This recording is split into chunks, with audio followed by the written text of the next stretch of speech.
भाई जो गुरु बचन पे डट गए, कट गए फंद 84 के। सब पाप नाश हो जाई, बहुर नहीं जन्म मरण में आई। उस तत्वदर्शी संत की शरण में जाने के बाद, उससे वो अनमोल ज्ञान लेने के बाद सब पाप नाश हो जाई, क्योंकि हमें सत भक्ति मिल जाएगी, शुभ कर्म करने की जगह मिल जाएगी, पांचों यज्ञ मिल जाएंगी, फिर पाप करने के लिए कोई जगह नहीं बचेगी। सब पाप नाश हो जाई, बहुर नहीं जन्म मरण में आई।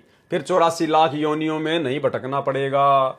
मिले संत कोई तत्व ज्ञानी, फिर वह पद खोजो सैदानी। हे अर्जुन, अगर तुझे कोई तत्वदर्शी संत मिल जाए, उस ज्ञान को बताने वाला, उस अविनाशी लोक की भक्ति देने वाला, फिर वह पद खोजो सैदानी, फिर वह मोक्षदायक पद की खोज करनी चाहिए।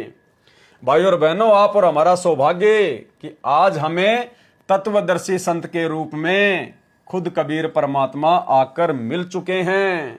अर्जुन को तो केवल जानकारी मिल रही है, अर्जुन को तत्वदर्शी संत नहीं मिला।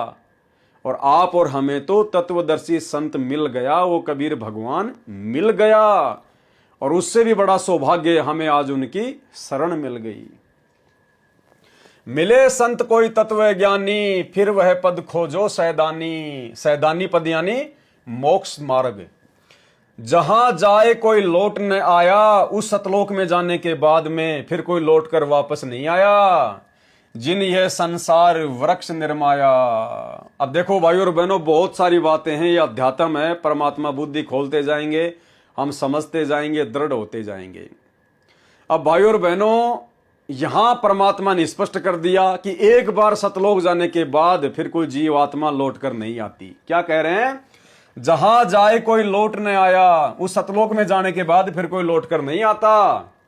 तो भाई और बहनों, थोड़ी देर पहले परमात्मा ने लिखा है कि धर्मदास जी को सतलोक से भेजा था। यह परमेश्वर की गुप्त लीला है भाई और बहनों। कब परमात्मा धर्मदास जी का रूप बना के कोई काम कर देगा, कब परमात्मा कौन सी लीला कर देगा, किसी को कुछ नहीं पता। इसलिए अवतार रूप में खुद ही कबीर परमात्मा धरती पर आता है, सतलोक से किसी आत्मा को भेजता नहीं है। क्योंकि सतलोक जाने के बाद तो फिर कोई आत्मा वापस नहीं आती है इस गंदे लोक में। जहां जाए कोई लौट न आया, जिन ये संसार वृक्ष निर्माया। जिस कबीर परमात्मा ने इस संसार रूपी वृक्ष की रचना की है। अध्याय नंबर 15 श्लोक नंबर 1 से 4 का सारांश। अब अर्जुन लेहू विचारी। हे अर्जुन, अब इतनी बातें सुनने के बाद अब तू विचार कर ले। कथ दीनी गीता सारी, मैंने गीता जी का सारा ज्ञान, मूल ज्ञान तेरे को बता दिया है। गीता अध्याय 18 श्लोक नंबर 63 कि भाई मैंने तुझे मेरी जानकारी भी दे दी कि मेरा तो ओम मंत्र है और मैं ब्रह्मलोक में रहता हूं, और ब्रह्मलोक में आने के बाद फिर से तू जन्म मरण में रहेगा। और मैंने तुझे गीता अध्याय 18 श्लोक 62 में बता दिया कि उस अविनाशी लोक में जाना है तो गीता अध्याय 4 श्लोक नंबर 34 के अनुसार किसी तत्वदर्शी संत की खोज कर ले, उसकी शरण में जाने के बाद फिर जन्म मरण समाप्त हो जाता है। तो अब काल ब्रह्म ने श्री कृष्ण रूप में अर्जुन के सामने ये बात रख दी कि भाई अर्जुन, अब तू खुद ही विचार कर ले, तेरे को मेरी शरण में रहकर जन्म मरण प्राप्त करना है या उस तत्वदर्शी संत की खोज करके तुझे सदा के लिए जन्म मरण से छुटकारा प्राप्त करना है। अब अर्जुन लेहू विचारी, कथ दीनी गीता सारी, मैंने सब कुछ बता दिया।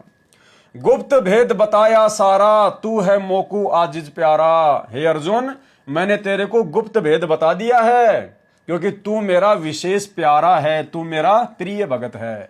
गीता अध्याय 18 श्लोक नंबर 63। अति गुप्त से गुप्त भेद और बताऊं कि तेरे को एक और गुप्त से गुप्त बात बताता हूं अर्जुन। मैं भी ताको इष्ट मनाऊं। मेरा इष्ट देव भी, मेरा पूज्य देव भी, कौन कह रहा है? वो ब्रह्म श्री कृष्ण जी के माध्यम से काल कह रहा है कि मेरा इष्ट देव भी वही है, वही तत्वदर्शी संत मेरा भी इष्ट देव है। मैं तुझे अति गुप्त से गुप्त भेद बताता हूं, अति गुप्त से गुप्त भेद बताऊं, मैं भी ताको इष्ट मनाऊं। गीता अध्याय 18 श्लोक नंबर 64 का सारांश। और परमात्मा हमें मंगलाचरण के लास्ट में क्या कहते हैं? इंद्र कुबेर शरीर का, वरुण धर्म राय ध्यावे, सुमरत जीवन जी का मन इच्छा पल पावे। 33 कोटि अधारा ध्यावे सेंस 88, उतरे भवजल पारा कट है यम की फांसी। कि 33 करोड़ देवी देवता इंद्र और कुबेर जैसे भी उसी परमात्मा का ध्यान धरते हैं। अति गुप्त से गुप्त भेद और बताऊं, मैं भी ताको इष्ट मनाऊं। जे तू रहना मेरी शरणा, काल ब्रह्म श्री कृष्ण जी के माध्यम से अर्जुन को कह रहा कि अर्जुन, जे तू रहना मेरी शरणा, अगर तू मेरी शरण में रहना चाहता है, कबू ना मिट है जन्म और मरना, तेरा जन्म मृत्यु का रोग कभी समाप्त नहीं होगा। नमस्कार कर मोय सिर नाई, अगर मेरी शरण में रहना है तो मेरे को नमस्कार कर, मेरे पास रहेगा भाई। गीता अध्याय 18 श्लोक नंबर 65 में। बेशक जातू वाकी शरणा, मम धर्म पूजा मोकू धरना। बेशक तू उस तत्वदर्शी संत की खोज करके उसकी भक्ति में लग जा, लेकिन मेरे स्तर की जितनी भी पूजा पाठ हैं, हवन यज्ञ का जो फल है, धार्मिक अनुष्ठानों का जो फल है, वो तू मुझे दे दे। बेशक जातू वाकी शरणा, मम धर्म पूजा मोकू धरना। धरना यानी मेरे पास छोड़ दे। फिर ना मैं तोकू कबू रोकूं, फिर मैं तुझे कभी नहीं रोकूंगा। ना मन अपने कर तू सोकू, तू अपने मन में कोई दुख मत करना, कोई शोक मत मनाना। मेरे स्तर की पूजा पाठ का प्रतिफल मुझे दे दे। कौन कह रहा है? काल ब्रह्म। और बेशक तू तत्वदर्शी संत की शरण में चला जा।